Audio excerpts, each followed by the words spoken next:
प्यारे साथियों नमस्कार। कैसे हैं आप सभी प्यारे दोस्त। उम्मीद है आप सभी लोग बहुत अच्छे, शानदार, स्वस्थ, जबरदस्त, जिंदाबाद होंगे और आप सभी प्यारे साथियों की पढ़ाई भी बहुत अच्छी चल रही होगी। सभी का बहुत बहुत स्वागत, हार्दिक अभिनंदन आज के सेशन में, आज की इस क्लास में। सभी को वेरी वेरी गुड आफ्टरनून। एक बार सभी प्यारे साथी जल्दी जल्दी से क्लास में आ जाएंगे और बताएंगे कैसी चल रही है आप सभी प्यारे साथियों की पढ़ाई। तो सभी प्यारे साथियों की पढ़ाई कैसी चल रही है, एक बार जल्दी से मेरे सभी प्यारे दोस्त क्लास में आ जाएंगे। सभी प्यारे साथी समझेंगे कि भाई कैसे कैसे चीजों को हमें अभी आगे बढ़ाना है। मेरे प्यारे दोस्त ध्यान से सुनेंगे। सबसे पहले आज की क्लास में मैं आपको डाइस के क्वेश्चन कराने वाला हूं। डाइस जिसे पासा कहते हैं। और सबसे पहले अच्छा मुझे एक बात बता दो, मैंने तुम लोगों को जो चीज अब तक कराई थी वो डायरेक्शन टेस्ट कराया था, तुमको समझ में आ गया कि नहीं आया ये बता दो मुझे, बस बताओ जल्दी से बताओ। तो सबको समझ में आ रही है ना चीजें भाई? तबीयत एकदम ठीक है भाई, टेंशन बिल्कुल नहीं लेने की है। बताओ जल्दी से, प्रॉपर तरीके से समझ में आया? डायरेक्शन टेस्ट क्वेश्चंस आपने किए होंगे, सब कुछ समझ में आया होगा, कोई दिक्कत किसी को भी नहीं हुई होगी। सही है। अब देखो मेरे प्यारे दोस्तों, ध्यान से समझना। सवाल में बताएंगे कि मैंने कहा आज की क्लास का जो टॉपिक हम लोग रखने वाले हैं वो डाइस रखने वाले हैं। डाइस जिसे कहा जाता है पासा। क्या कहा जाता है मेरे प्यारे भाई? पासा कहा जाता है। डाइस को पासा कहा जाता है। सबसे पहले आप लोगों से मैं ये पूछना चाहूंगा कि डाइस कैसा होता है। तब आप लोग कहेंगे भैया बहुत आसान है।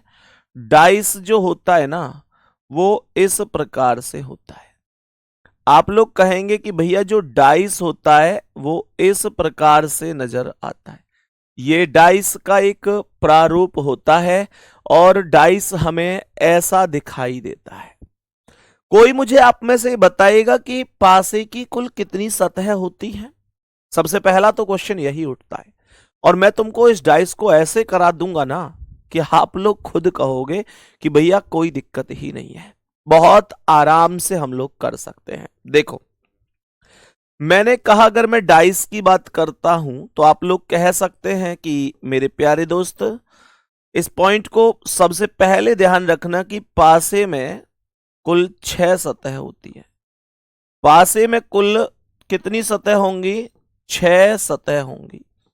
तो जवाब होगा कि पासे में कुल 6 सतह होती है। मैं बोलूंगा आप लोगों से कि there are 6 surfaces in any dice. यहां से क्वेश्चन कभी भी पूछ ले, वैसे इतना आसान क्वेश्चन आज के दौर में पूछे नहीं जाते कि भाई पासे में कितनी सतह होती है। ऐसा आसान क्वेश्चन थोड़ी पूछेगा, लगभग सबको पता है। पर बिल्कुल हम बेसिक से लेकर चल रहे हैं तो हमको एक हाई लेवल तक जाना है, तो सब बिल्कुल जीरो से ही शुरू करूंगा। बिल्कुल परेशान होना ही नहीं है किसी को। ये 6 सतह कैसे कैसे होती हैं भैया, इनका थोड़ा सा बताना। तो मेरे प्यारे दोस्त एक सतह ऊपर होती है। तो ये सतह जो होती है, सबसे पहले कहूंगा कि एक सतह ऊपर वाली सतह होती है जिसे इंग्लिश में टॉप कहते हैं। एक उसके अपोजिट होती है जिसे मेरे प्यारे भाई नीचे कहते हैं। तो एक सतह ऊपर हो गई और एक सतह नीचे हो गई। मैंने कहा कि एक सतह हो गई आगे और मेरे प्यारे भाई एक सतह हो गई पीछे। मैंने कहा ऊपर नीचे आगे पीछे। उसके बाद आप लोग कहेंगे तो यह आएगा दाएं और मेरे प्यारे गुड्डा फिर आ जाएगा बाएं, फिर आ जाएगा बाएं। तो आप लोग इस बात को हमेशा ध्यान रखना, ऊपर नीचे आगे पीछे दाएं और बाएं, इस प्रकार से कुल मिलाकर 6 सतह होती है। कभी भूलोगे तो नहीं। आप लोग उदाहरण के तौर पे ऐसे समझो, बेटा वो रिमोट दिखाना मुझे। तो मैंने आप लोगों से कहा कि मानकर चलो मैं इसे थोड़ी देर के लिए डाइस मान लेता हूं। तो एक सतह ऊपर है, एक नीचे है, एक आगे एक पीछे, एक दाएं और एक बाएं है। बात सबको समझ में आ गई? अब जरा ध्यान से सुनना दूसरे स्टेप को। मैंने कहा कि जो दूसरा स्टेप इसमें बनेगा वो क्या बनेगा, थोड़ा सा ध्यान से समझने की कोशिश करना। पासे में कुल 6 सतह होती हैं, ऊपर नीचे आगे पीछे दाएं और बाएं, इस प्रकार से कुल 6 सतह होती हैं। मेरे सभी प्यारे दोस्त, सभी प्यारे भाई, जरा ध्यान से समझना। तो ये सेकंड वाला क्या बन रहा है, सेकंड वाला बन रहा है किसी भी एक सतह के विपरीत, किसी भी एक सतह के विपरीत। ये बहुत इंपॉर्टेंट पॉइंट है, इनको आप लोग कॉपी करते चलना मेरे साथ। किसी भी एक सतह के विपरीत केवल एक सतह होती है, किसी भी एक सतह के विपरीत केवल एक सतह होती है, किसी भी एक सतह के विपरीत केवल एक सतह होती है। जबकि जबकि शेष बची हुई चारों सतह, जबकि शेष बची हुई चारों सतह उस सतह की पड़ोसी सतह होती है। आप लोगों को ये जब मैं प्रैक्टिकल से समझाऊंगा अभी तो बहुत जबरदस्त समझ में आएगा, बहुत जबरदस्त समझ में आएगा। चारों सतह पड़ोसी सतह होती हैं। मेरे प्यारे भाई, थोड़ा सा ध्यान इधर देंगे, कॉपी पेन कमेंट रोककर। मैंने आप लोगों से एक चीज बोली, बस छोटी सी, मैंने एक चीज बोली कि मानकर चलो यार ये एक डाइस है।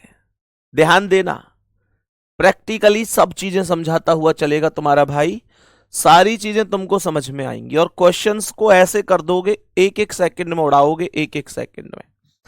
ध्यान से सुनना, मैंने कहा आप लोगों को ये ऊपर वाली सतह दिखाई दे रही है, ऊपर वाली सतह दिखाई दे रही है। तो ये जो ऊपर वाली सतह है, मुझे कमेंट में ये बताओ कि इसके अपोजिट जो सतह होगी वो कहां होगी।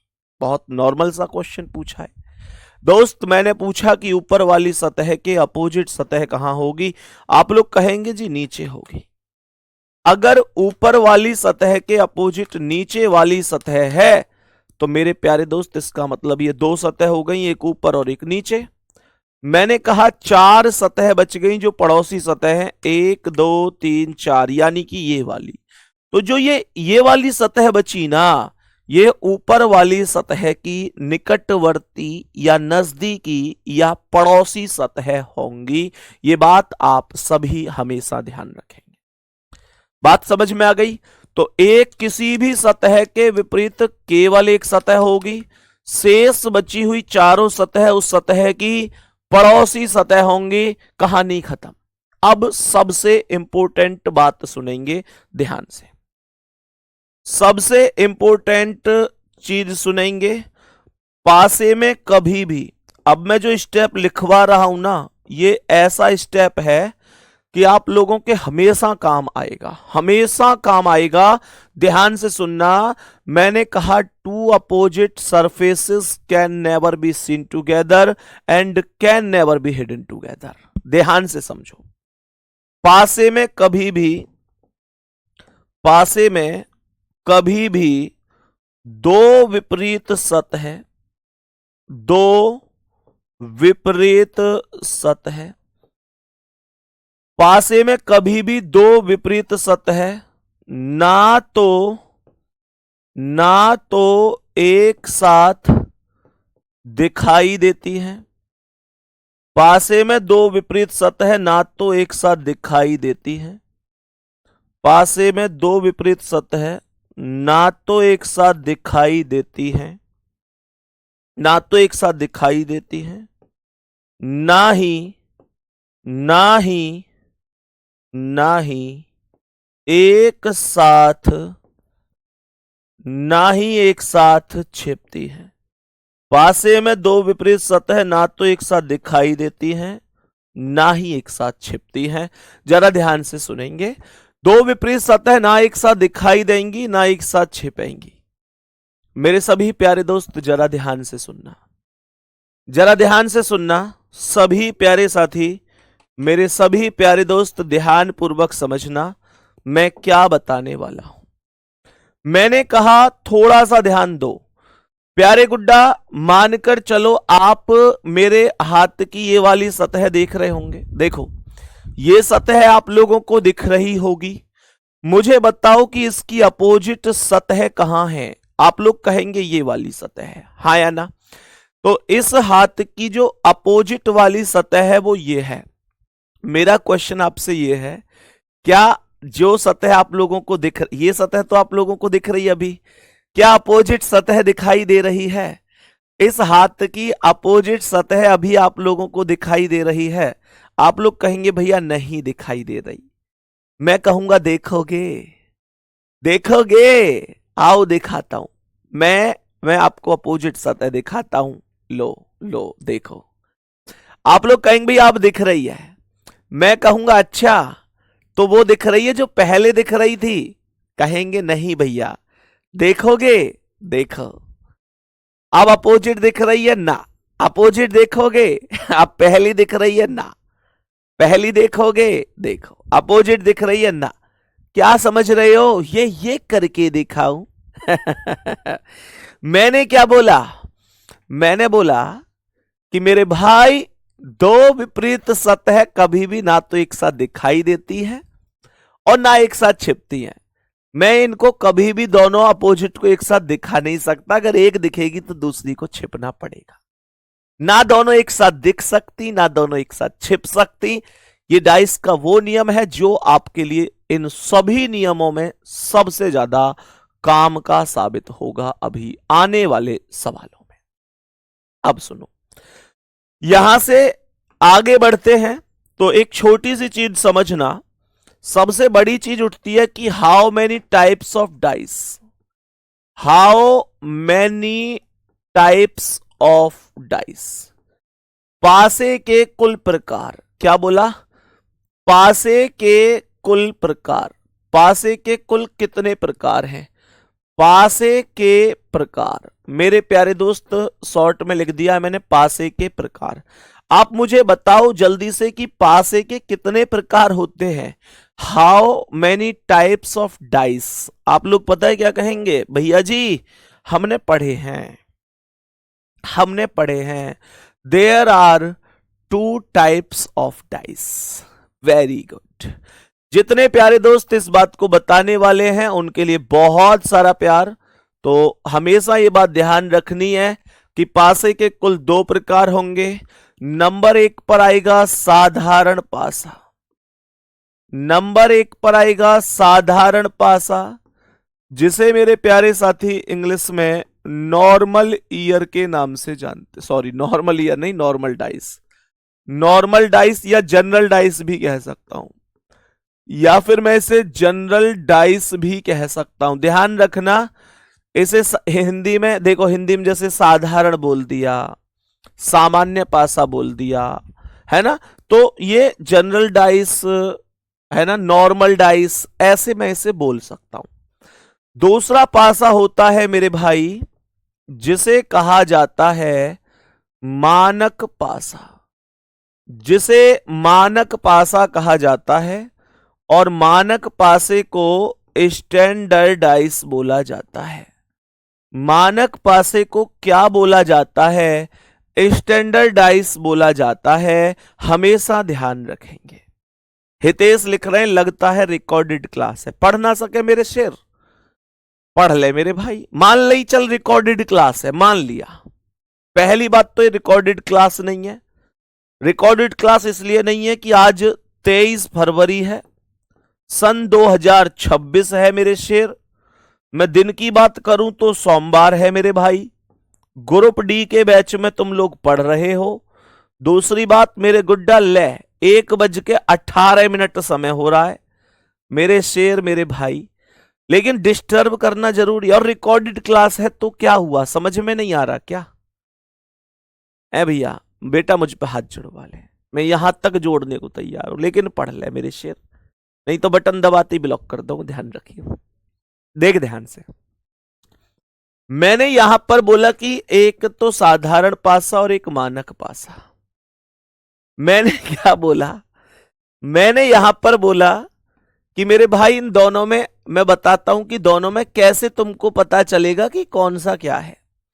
तो मैंने कहा कि यार लो, यहां पर ना, यहां पर मेरे प्यारे दोस्त, यहां पर मैंने कहा कि 4, 3 और 1। तो ध्यान रखना ये साधारण पासा है। मैंने कहा यहां 5, यहां पे हम लिख देते हैं, चलो 2 लिख देते हैं, 4, 3, 2।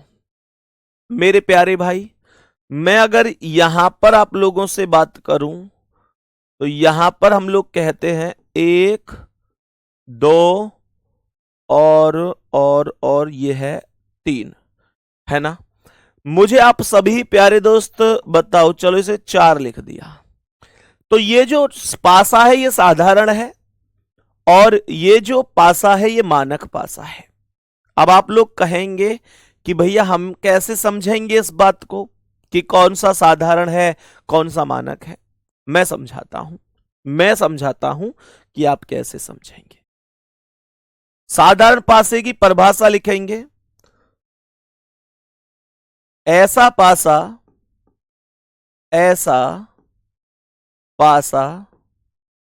जिसकी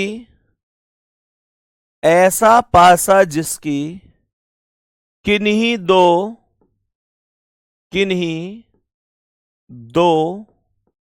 निकटवर्ती सतहों का, ऐसा पासा जिसकी किन्हीं दो निकटवर्ती सतहों का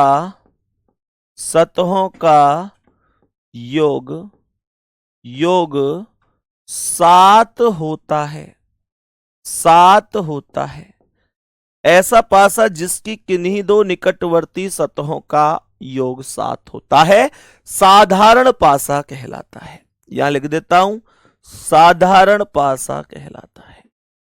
अब मैं आप लोगों को समझाऊंगा कि यह क्या मामला है, ताकि जो चीजें मैं पढ़ाता चलूं वो आप लोगों के माइंड में एकदम सेट होती चली जाए। ऐसा पासा जिसकी किन्हीं दो निकटवर्ती सतहों का योग 7 होता है, साधारण पासा कहलाता है। मुझे बताओ, क्या इसमें आप लोगों को कोई सी 2 ऐसी सतह दिखाई दे रही हैं जिनका योगफल 7 है? क्या ऐसी कोई भी 2 सतह दिखाई दे रही हैं जिनका योगफल 7 है? तो आप लोग कहोगे कि हां भैया, ये 4 और 3 नजर आ रहा है। ये 4 + 3 अगर करेंगे तो ये 7 ही बनेगा। तो इसका मतलब ये हुआ कि ये साधारण पासा है। इसका मतलब ये हुआ कि ये साधारण पासा है। बात समझ में आ गई? मेरे सभी प्यारे दोस्त बताएंगे बात एकदम ओके है।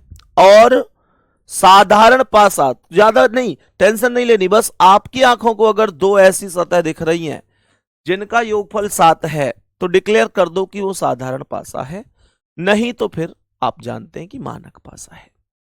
मेरे प्यारे दोस्त अब ध्यान से सुनना, ऐसा पासा, दूसरा, अब मानक पासे की परिभाषा पर आते हैं। ऐसा पासा जिसकी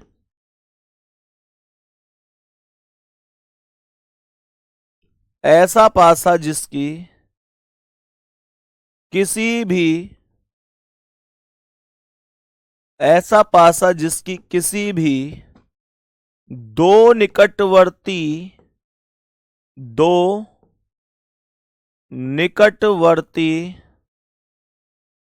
सतहों का योग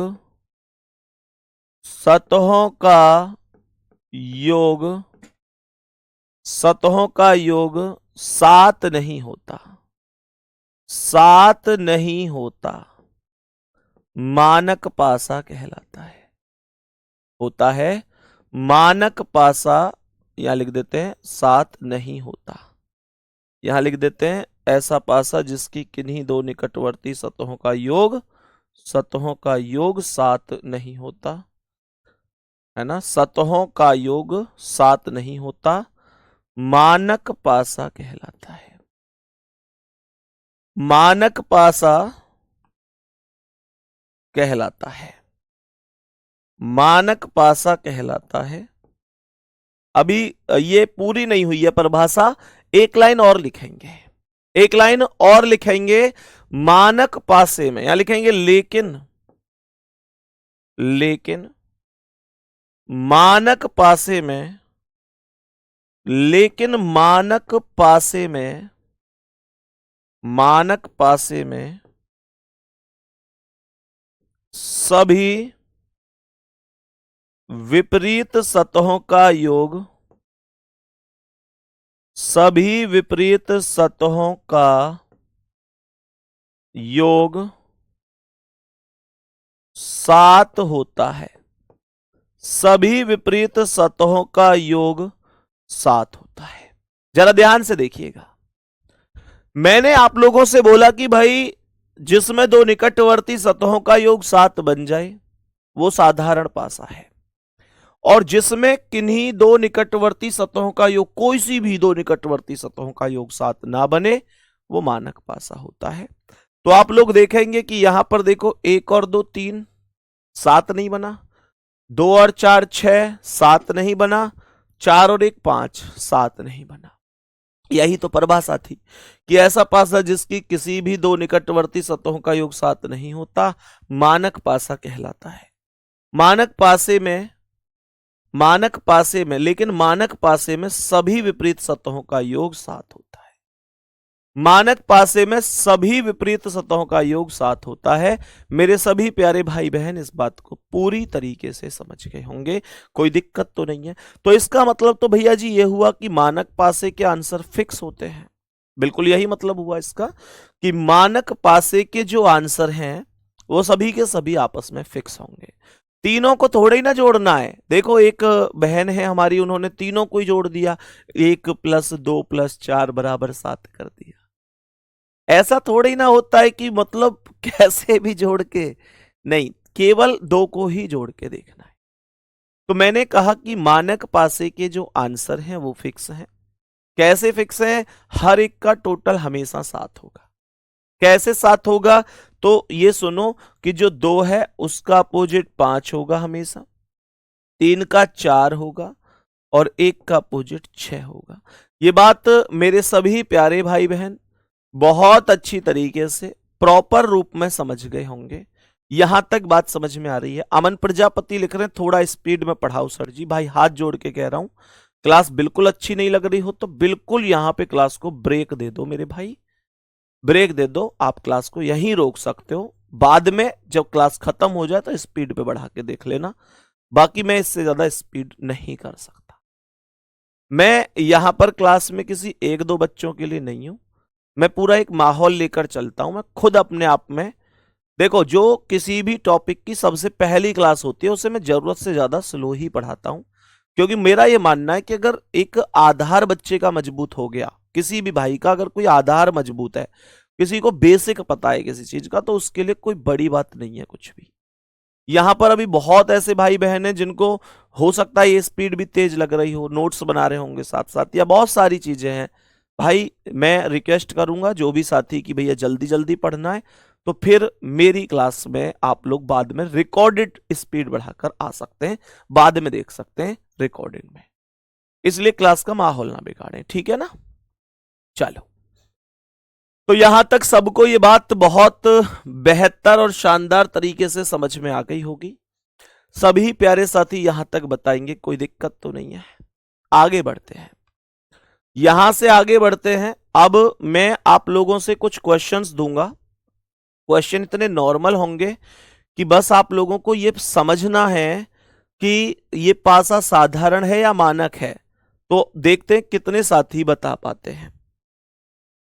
क्वेश्चंस पर आएंगे और आप मुझे बताएंगे कि कौन सा पासा साधारण है, कौन सा पासा मानक है, इनके आंसर क्या हो सकते हैं। तो मेरे सभी प्यारे दोस्त एक बार चेक करके थम्स अप करके बताओ, बता पाओगे ना भाई? बता पाओगे ना कि भैया जी हम बता देंगे कि कौन सा पासा साधारण है और कौन सा पासा मानक है? अगर बता सकते हो तो जरूर बताइएगा, आपका स्वागत रहेगा। नहीं बता सकते हो तो कोई दिक्कत नहीं है, फिर मैं बताऊंगा। चलो, तो ये सभी के सभी पासे रहने वाले हैं। कौन सा साधारण है, कौन सा मानक है, वो हम लोग यहां पर आप लोगों से समझने की कोशिश करेंगे।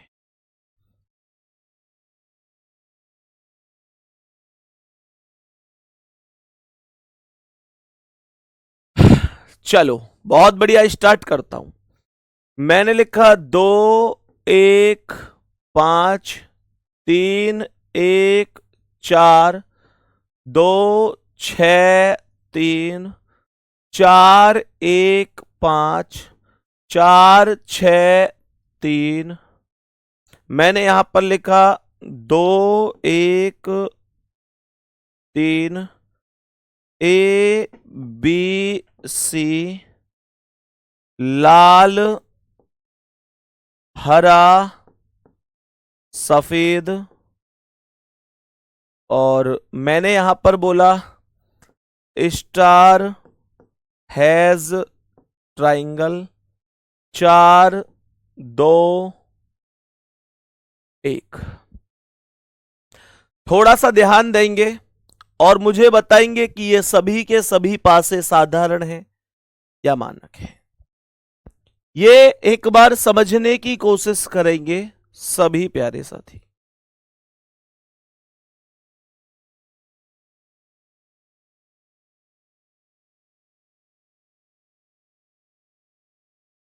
चलो जी, एक बार चेक कर लेते हैं कौन सा पासा कैसा है। तो मेरे दोस्त, मेरे भाई, मैं आप लोगों से कहूंगा कि सबसे पहले यहां पर ये 2 + 5 7 बन रहा है। इसका मतलब हुआ कि ये पासा साधारण पासा है। ये पासा साधारण पासा है। 2 + 5 हो गए तो 7 हो गया साधारण। मैंने कहा 3 और 4 यहां पर जुड़कर 7 बन रहा है, तो ये पासा भी कैसा पासा होगा? साधारण पासा होगा। मैंने कहा 2 और 6 8, 6 3 9, 3 2 5, 7 नहीं बन रहा कहीं भी, तो ये पासा मानक पासा है। मानक पासा। 5 4 9, 4 1 5, 1 5 6, 7 नहीं बन रहा कहीं भी, तो ये पासा भी मानक पासा है। यहां पर ये 4 और 3 7 बन रहा है, ये पासा भी साधारण पासा है। ये पासा भी साधारण पासा है। बात समझ में आ गई? बात समझ में आ गई? देखो ध्यान से मेरे प्यारे भाई, मैंने कहा 2 और 1 3, 1 और 3 4, 3 और 2 5, 7 नहीं बन रहा कहीं भी, तो ये पासा मानक पासा है। मुद्दा उठता है ये कैसा पासा है? ABC। जो अंकों वाले पासे थे उनमें तो हम बड़े आराम से चीजों को निकाल लेते हैं कि अगर 7 बन रहा है जोड़ के तो साधारण है, नहीं बन रहा है तो मानक है। इसमें कैसे करोगे? एक बार ईमानदारी से बताना, कितने लोग आप में से ऐसे हैं कि यहां A को 1 मान लिया, B को 2 मान लिया, C को 3 मान लिया, फिर उसके आधार पर डिस्कस किया कि ये साधारण है या मानक है? ऐसे कितने हैं तुम में से? तो मेरे प्यारे दोस्त, ऐसे होंगे। ये कलाकारी नहीं करनी है गुड्डा। फिर ऐसे कलर में क्या कर पाओगे? ऐसे चिन्हों में क्या ही कर पाओगे? हमेशा ध्यान रखना कि जब कभी भी अंकों के अलावा चाहे तो अंग्रेजी वर्णमाला के अक्षर आ जाएं, चाहे कोई कलर आ जाए या कोई चिन्ह आ जाए, ऐसी स्थिति में हमेशा मानक पासा नहीं होता। कौन सा होता है? साधारण होता है। मैंने कहा तो ये पासा कैसा पासा होगा? साधारण पासा होगा। आप लोग कहेंगे भैया क्यों? अरे नियम है। क्यों? क्या? जब कभी अंकों के अलावा अंग्रेजी वर्णमाला के अक्षर आ जाएं, कोई कलर आ जाए, कोई चिन्ह आ जाए, तो वो कैसे पासे होते हैं? साधारण पासे होते हैं। तो मेरे प्यारे भाई, क्या ये बात हम सबको समझ में आ गई? ये भी साधारण है क्योंकि कलर है, और ये भी साधारण है क्योंकि यहां पर चिन्ह बने हुए हैं। मेरे दोस्त, यहां पर ये 4 2 6, 2 1 3, 1 4 5 7 नहीं बन रहा, तो ये मानक है, क्योंकि अंकों में तो मैं इस चीज को देखूंगा कि भाई साधारण है या मानक। बात समझ में आई सबको? सबको बात समझ में आ गई? यहां तक कोई दिक्कत या परेशानी तो नहीं है? बोलो जल्दी से। अगर कोई दिक्कत है, परेशानी है, तो कह दो कि संदीप भैया हमें समझ में नहीं आए। कोई भी दिक्कत है तो सबको ओके हुआ यहां तक? अब देखो, अब आप लोगों ने एक चीज देखी कि यार साधारण पासे में तो अपोजिट निकालने हमें सीखने पड़ेंगे, मानक पासे में अपोजिट निकालना कोई बड़ी बात नहीं है। मानक पासे में तो अभी अभी हमने जाना है, मानक पासे में तो अभी अभी हमने जाना है कि सभी अपोजिट सतहों का योगफल 7 होता है। तो मानक पासे में तो आप अपोजिट निकाल लोगे, दिक्कत आएगी साधारण पासे में। दिक्कत कहां आएगी? साधारण पासे में दिक्कत आएगी। तो भाई मेरे दोस्त, यहां पर जरा ध्यान से सुनना। मैं यहां पर एक हेडिंग लिख रहा हूं, साधारण पासे को हल करने के नियम। साधारण पासे को हल करने के नियम। हल करने के नियम। हल करने के नियम, ये है साधारण पासे को हल करने के नियम। जरा ध्यान से सुनना, जरा ध्यान से सुनना। मैं एक सबसे पहले आप लोगों से एक चीज पूछना चाहूंगा। पहले तो कॉपी और पेन रोक लेना, कोई भी कॉपी और पेन का प्रयोग नहीं करेगा। मैंने कहा साधारण पासे को हल करने के नियम, पहले ही नियम पर चलता हूं। पहला नियम हम यहां पर लिखेंगे, पहला नियम हम यहां पर लिखेंगे निकटतम का नियम। पहला नियम यहां पर आएगा निकटतम का नियम। मेरे प्यारे दोस्त, थ्योरी आप चाहोगे तो मैं लिखवा दूंगा, बाकी आपको जैसे क्वेश्चन सॉल्व करवाया जाएगा कोई आवश्यकता नहीं है थ्योरी की, फिर भी लिखवा देता हूं, आपके नोट्स बनने में भी तो एक सहायता आपको मिलती है। निकटतम का नियम है क्या चीज, जरा ध्यान से सुनेंगे। यदि पासे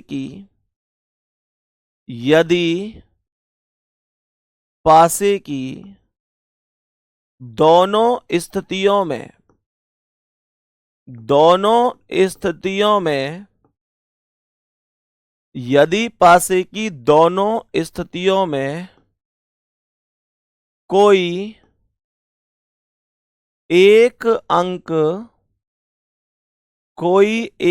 अंक यदि पासे की दोनों स्थितियों में कोई एक अंक समान है, जबकि समान अंक के विपरीत ही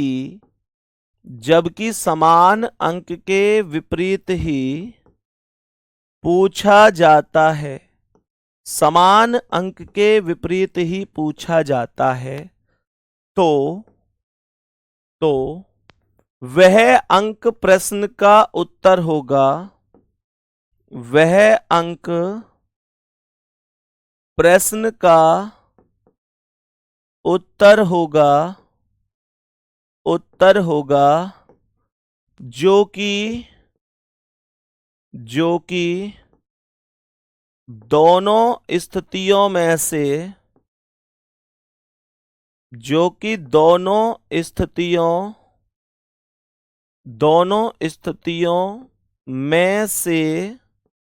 गायब है, जो कि दोनों स्थितियों में से गायब है।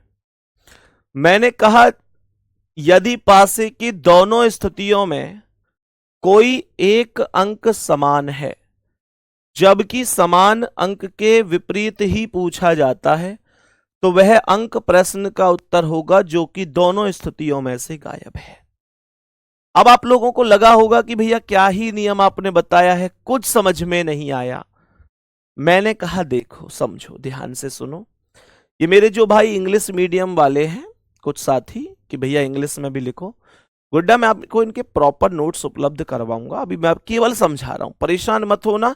और इस बात से कोई फर्क नहीं पड़ेगा, आपको मैं थ्योरी ना भी लिखवाता, मैं कह रहा हूं हिंदी में भी नहीं लिखवाता ना, तो मैं जो एग्जाम्पल समझाऊंगा उनसे तुम्हारी समझ में हर एक चीज, हर एक शब्द आएगा।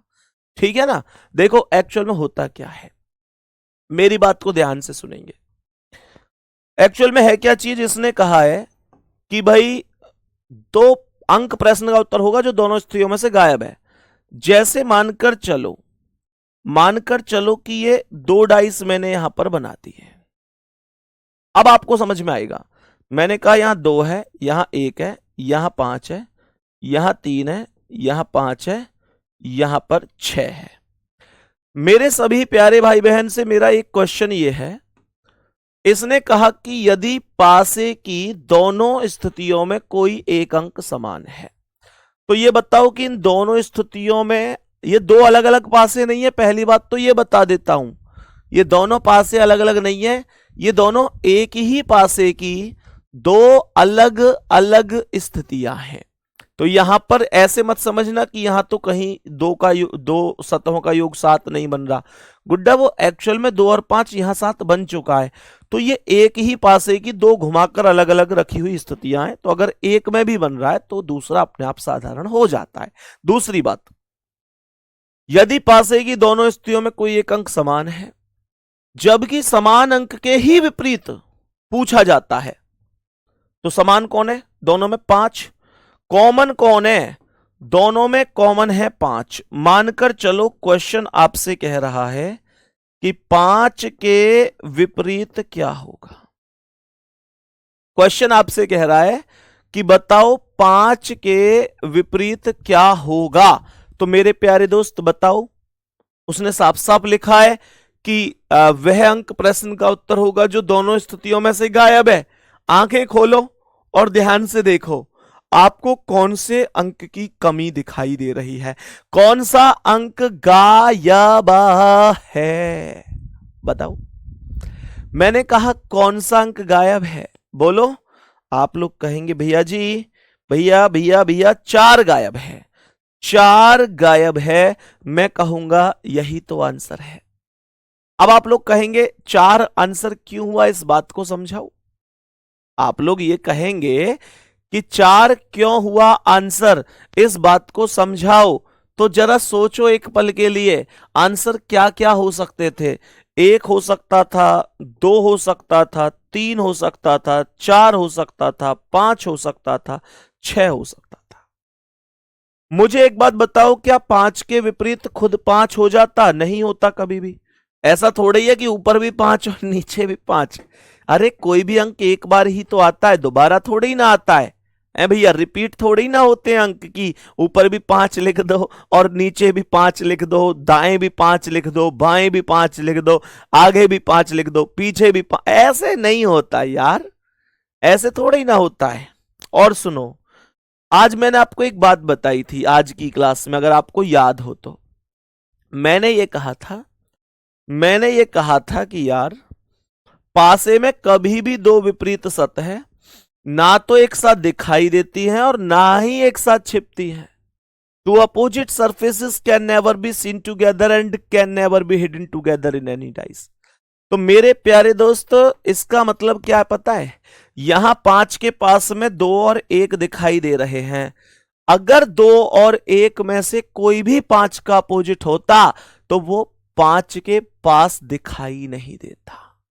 2 अपोजिट तो कभी एक साथ दिखते ही नहीं है। तो 5 के पास 2 और 1 दिख रहे हैं, तो ये जो 2 और 1 है ये कभी भी इसके अपोजिट हो ही नहीं सकते। मैंने कहा कि 5 के पास यहां 3 और 6 दिख रहा है, तो ये 3 और 6 कभी भी 5 के अपोजिट हो ही नहीं सकते। तो बताओ बचा ही कौन? 4 ही तो बचा, यही आंसर हो जाएगा। बात समझ में आ गई सबको? यहां तक एकदम ओके हुआ मामला? बोलेंगे कोई दिक्कत परेशानी तो नहीं है? मेरे भाई अब आपके मन में एक डाउट आया होगा छोटा सा, एक डाउट तो आया होगा। मैं धीरे धीरे करके आपके हर एक डाउट को खत्म करता हुआ जाऊंगा। आपके मन में अब एक डाउट ये आया होगा कि भैया यूं बताओ कि यहां जो कॉमन था हमने उसी के अपोजिट पूछा तो हमने आंसर दे दिया, पर ये कोई जरूरी थोड़ा ही है कि हमेशा जो कॉमन है उसी के ही अपोजिट पूछेगा। ये जरूरी थोड़ा ही है, वो तो किसी और अंक के अपोजिट भी पूछ सकता है। हां, तो क्या करोगे, सुनो, तो क्या करोगे, तो याद रखोगे हमेशा, हमेशा फिर ऐसी स्थिति में याद रखोगे घूर्णन का नियम। घूर्णन का नियम, कौन सा नियम याद रखोगे तुम, घूर्णन का नियम याद रखोगे, जिसे रोटेशनल रूल भी कहते हैं।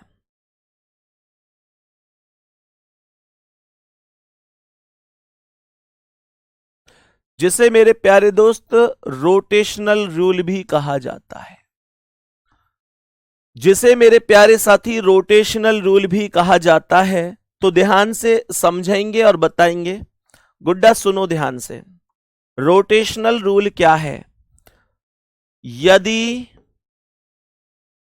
पासे की दोनों स्थितियों में, यदि पासे की दोनों स्थितियों में, यदि पासे की दोनों स्थितियों में कोई एक अंक, कोई एक अंक, अंक हो अक्षर हो उससे कोई फर्क नहीं पड़ेगा, ठीक है। यदि पासे की दोनों स्थितियों में कोई एक अंक समान है, कोई एक अंक समान है, जबकि जबकि जबकि किसी भी अंक के विपरीत, जबकि किसी भी अंक के विपरीत, जबकि किसी भी अंक के विपरीत पूछा जाता है, जबकि किसी भी अंक के विपरीत पूछा जाता है, तो दिए गए पासों को, दिए गए पासों को समान अंक से प्रारंभ करके, समान अंक से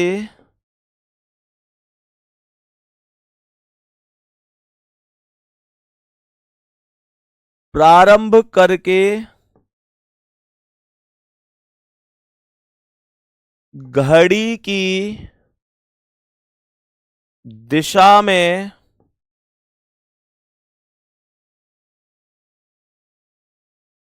घुमा देते हैं, घड़ी की दिशा में घुमा देते हैं। जरा ध्यान से सुनना, जरा ध्यान से सुनना, मैं आपको क्या बता रहा हूं मेरे भाई मेरे दोस्त। ऐसे समझो ना, यदि पासे की दोनों स्थितियों में कोई एक अंक समान है,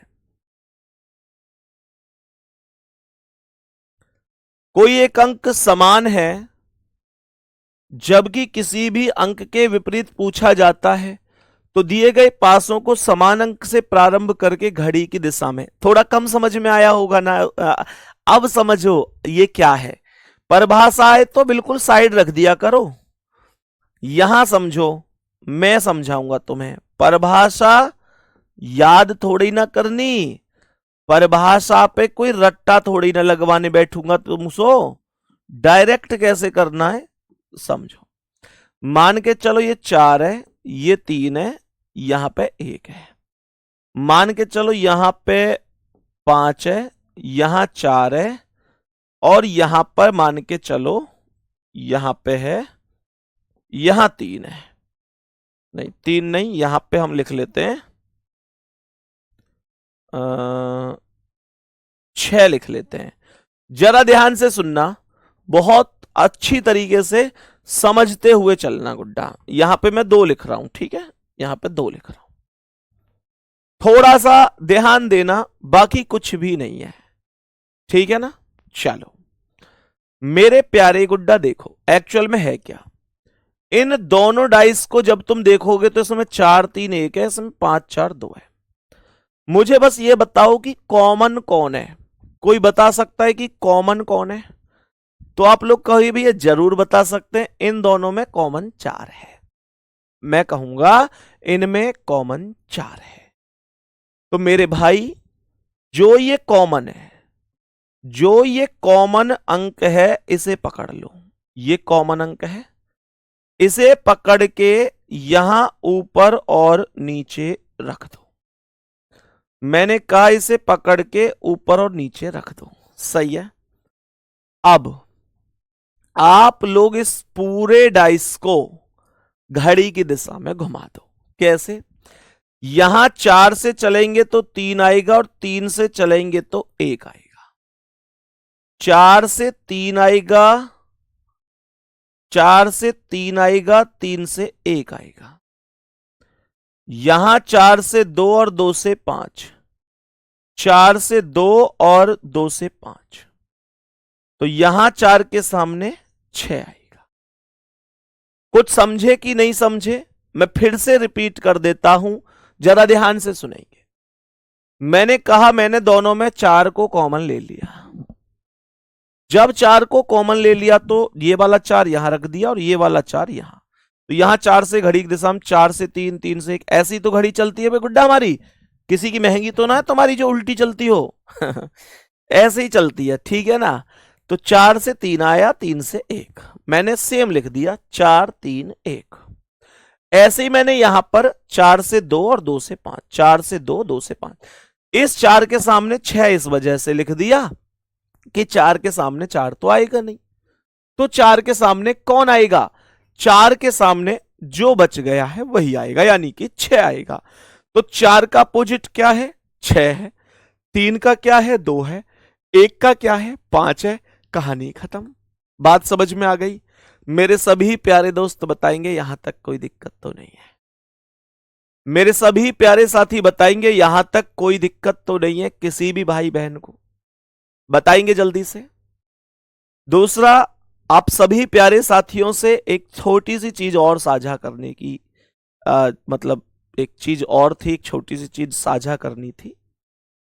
अभी मैं मार्केट में गया था उस दिन,